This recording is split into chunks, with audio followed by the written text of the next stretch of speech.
இந்த பூமிக்கு வந்தார்.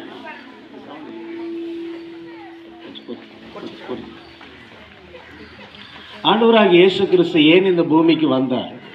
அவர் யார்? வேதம் சொல்லுகிறது அவர் தேவன்.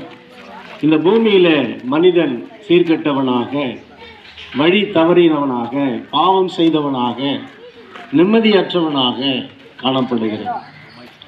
அவன் செய்கிற தவறுகளின் மூலமாக பல குற்ற உணர்வுகளோடு காணப்பட்டு அதிலிருந்து வெளியே வர முடியாத அளவுக்கு அவன் மிகவும் வேதனைப்படுகிறவனாக காணப்பட்டான். அந்த மனிதனை ஆண்டவர் மீட்கும்படியாக அவர் வந்தார். ஏன் வந்தார்னா, அந்த மனிதன் ரொம்ப வேதனை அனுபவிக்கிறான். அதிலிருந்து வெளியே வருவதற்கு அவன் மிகவும் துடிக்கிறான்.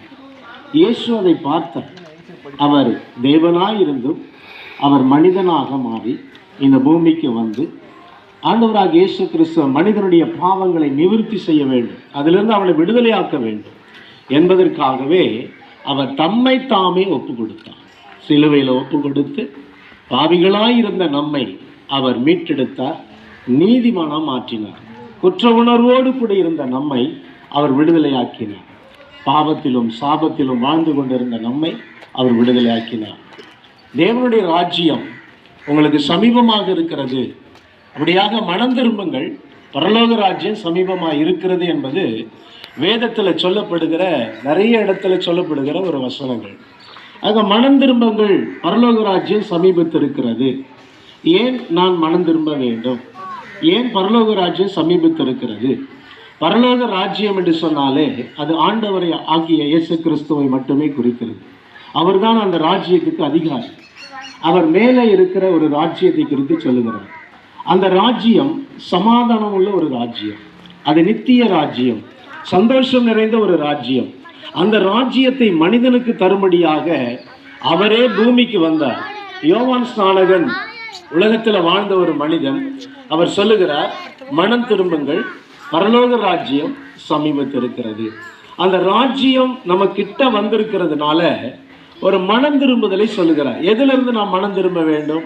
பொல்லாத வழிகளை விட்டு, தவறான எண்ணங்களை விட்டு, நாம் செய்கிற எல்லா தப்பிதங்களை விட்டு நாம் தேவனிடத்திற்கு திரும்பி வருகிறதான பொழுது நம்முடைய பாவங்களை அவர் மன்னிக்கிறார்.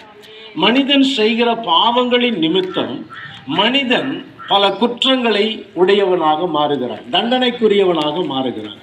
அந்த தண்டனையிலிருந்து மனிதன் விடுதலை அடைய முடியாமல் அவன் காணப்படுகிறதுனால ஆண்டவராக இயேசு கிறிஸ்து அவரும் சொன்னார், நீங்கள் மனம் திரும்புங்கள், பரலோக ராஜ்யம் சமீபமாக இருக்கிறது. தேவனுடைய ராஜ்யம் உங்களுக்கு கொடுக்கப்படும் என்று சொல்லப்படுகிறது. ஆனபடினால் நாம் மனம் திரும்பி பொல்லாத வழிகளை விட்டு, தவறை விட்டு நாம் மனம் திரும்பி ஆண்டவராக இயேசு கிறிஸ்து சொல்லுகிற விதமாக அவருடைய வார்த்தைகளை நம்ம கேட்டுக்கொள்ளுகிறதான பொழுது நமக்கு சந்தோஷமும் சமாதானமும் விடுதலையும் நமக்கு நிறைவாக வருகிறது. ஆனபடினால் இந்த நாளில் உங்கள் மத்தியில் ஆண்டவராக இயேசு கிறிஸ்துவனுடைய வசனங்களை நாங்கள் சொல்லும்படியாக வந்திருக்கிறோம். இங்கே வந்திருக்கிற எங்கள் எல்லாருக்குமே ஆண்டவராக இயேசு கிறிஸ்து நல்ல ஒரு விடுதலையை கொடுத்திருக்கிறார். அந்த விடுதலையை நீங்களும் பெற்றுக்கொள்ளும்படியாகத்தான் ஆண்டவராக இயேசு விரும்புகிறார், நாங்களும் விரும்புகிறோம். இந்த நற்செய்தியை நாங்கள் அறிவிக்கும்படியாக வருகிறோம்.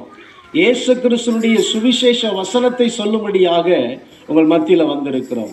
ஆண்டவராகிய தேவன் பூமியில் மனுஷனாக வந்து பிறந்து வளர்ந்து அவர் 33 வயது வரைக்கும் அந்த பூமியில் வாழ்ந்தார். அவர் வாழ்ந்த அந்த நாட்களில் பிறவி குருடர்கள், சப்பானிகள், மூடவர்கள், பார்வை இல்லாதவர்கள், இப்படி பலவிதமான நடக்க முடியாது, பார்க்க முடியாது, கேட்க முடியாது, பேச முடியாது, குஷ்டரோகிகள், இப்படி பல நாட்களாக, பல வருஷங்களாக வியாதியில் கிடக்கிறவர்கள் எத்தனையோ மருத்துவர்களை போய் பார்த்துருக்குறாங்க, ஆனால் சுகமாகலை. ஆனால் வேதத்தில் சொல்லப்படுகிறது, அத்தனை பேரும், மருத்துவர்களால் குணமாக்க முடியாத அத்தனை பேரும் இயேசுவை தேடி போன மாத்திரத்தில், அவரிடத்துல போன உடனே அவர்களுக்கு சுகம் கிடைத்தது. ஏனால் பாவங்களை மன்னிக்கிறதுக்கு மனுஷகுமாரனாக இயேசு கிறிஸ்து ஒருவருக்கு மாத்திரமே அதிகாரம் உண்டு. நம்முடைய பாவங்களை மன்னிக்கிறவர், நம்முடைய நோய்களை மாற்றுகிறவர், நம்மை குணமாக்குகிறவர், கெட்டுப்போன நம்முடைய வாழ்க்கையை அவர் நல்ல நிலையில மாற்றுகிறவர். அந்த ஆண்டவர் நம் மத்தியில வந்திருக்கிறார். ஒருவேளை எனக்கு அன்பான சகோதரனே, என் சகோதரியே, எனக்கு அன்பான பிள்ளையே, என் வாழ்க்கையில ஏதோ ஒரு பிரச்சனையில நான் அகப்பட்டிருக்கிறேன். இந்த ஒளிபெருக்கின் மூலமாக நீங்க எங்க வேணாலும் இருந்து கேட்கலாம். நீங்க இருக்கிற இடத்துல இருந்து என் வாழ்க்கை என்னைக்கு மாறும், நான் நல்ல நிலைமையில இருக்கிறேன், நல்ல வருமானம் இருக்கிறது, சமாதானம் இல்லையே, சந்தோஷம் இல்லையே, எல்லாம் இருக்கிறதே, எனக்கு இது இல்லையே என்று சொல்லி ஏக்கத்தோடு இருக்கிறேன். எனக்கு அன்பான சகோதரனே, என் சகோதரியே, இன்னைக்கு ஆண்டவராகிய இயேசு கிறிஸ்து உங்களை பார்த்து சொல்லுகிறார், உங்களுக்கு சமாதானம் உண்டாவதாக. அந்த ஆண்டவர் உங்க இல்லத்துக்கும் வந்திருக்கிறார், உங்க இல்லத்தை தேடி வந்திருக்கிறார், உங்க பக்கத்துல வந்து நிற்கிறார். உங்களுக்கு சமாதானம் உண்டாவதாக என்று சொல்லுகிறார். இந்த வார்த்தைகளை கேட்டு அந்த சமாதானத்தை தொடர்ந்து நீங்கள் பெற்றுக்கொள்வீர்களா? இந்த நாட்களில் இன்னும் ஆண்டவராகிய இயேசு கிறிஸ்துவை குறித்து அறிய விரும்பினார். இந்த இடத்துல இது பக்கத்தில் இருக்கிற சக்தி நகர் பகுதியில் 2வது செகண்ட் மெயின் ரோட்டில் ஜீவ வார்த்தை சபை என்கிறதான ஒரு சபை நாங்கள் அதை நடத்தி கொண்டு வருகிறோம். ஆண்டவராகிய இயேசு கிறிஸ்து அந்த இடத்துல அநேக அற்புதங்களை செய்கிறார். 15 வருஷமாக குழந்தை இல்லாதவர்கள் அவர்கள் வந்து ஜெபித்திருக்கிறார்கள். ஆண்டவர் அற்புதமாக குழந்தை கொடுத்திருக்கிறார். 7 வருஷமாக அந்த மாங்காடு பகுதியிலிருந்து ஒரு குடும்பம் வந்து ரொம்ப கண்ணீரோடு வேதனையோடு சொல்லுவாங்க, எனக்கு தவிக்கும் உடனே களைஞ்சிரும். இப்படி ஒரு ஆண்டவர் அறியாத ஒரு குடும்பம், அவங்க வந்து ரொம்ப வேதனையோடு சொல்லுவாங்க. அவங்களுக்காக தொடர்ந்து நாங்கள் ஜெபிக்க ஆரம்பித்தோம். ஆண்டவர் இந்த நாட்களில் அவர்களுக்கு நல்ல குழந்தையை கொடுத்திருக்கிறார். இப்போ 2வது குழந்தையை கர்த்தர் கொடுத்திருக்கிறார். அதுபோல் எத்தனையோ நபர்களுக்கு வீடு இல்லாதவங்களுக்கு வீட்டில் ஆண்டவர் கொடுத்திருக்கிறார், வேலை இல்லாதவங்களுக்கு வேலை கொடுத்திருக்கிறார். அந்த ஆண்டவர் நிச்சயம் உங்களுக்கும் தருவார் என்று இந்த செய்தி நாங்கள் உங்களுக்கு அறிவிக்கிறோம். தொடர்ந்து ஆண்டவர் உங்களை ஆசீர்வதிப்பாராக. ஆமென். உங்களுக்காக ஜெபிக்கிறோம். பரிசுத்தமுள்ள பிதாவே, இந்த வார்த்தைகளை கேட்டு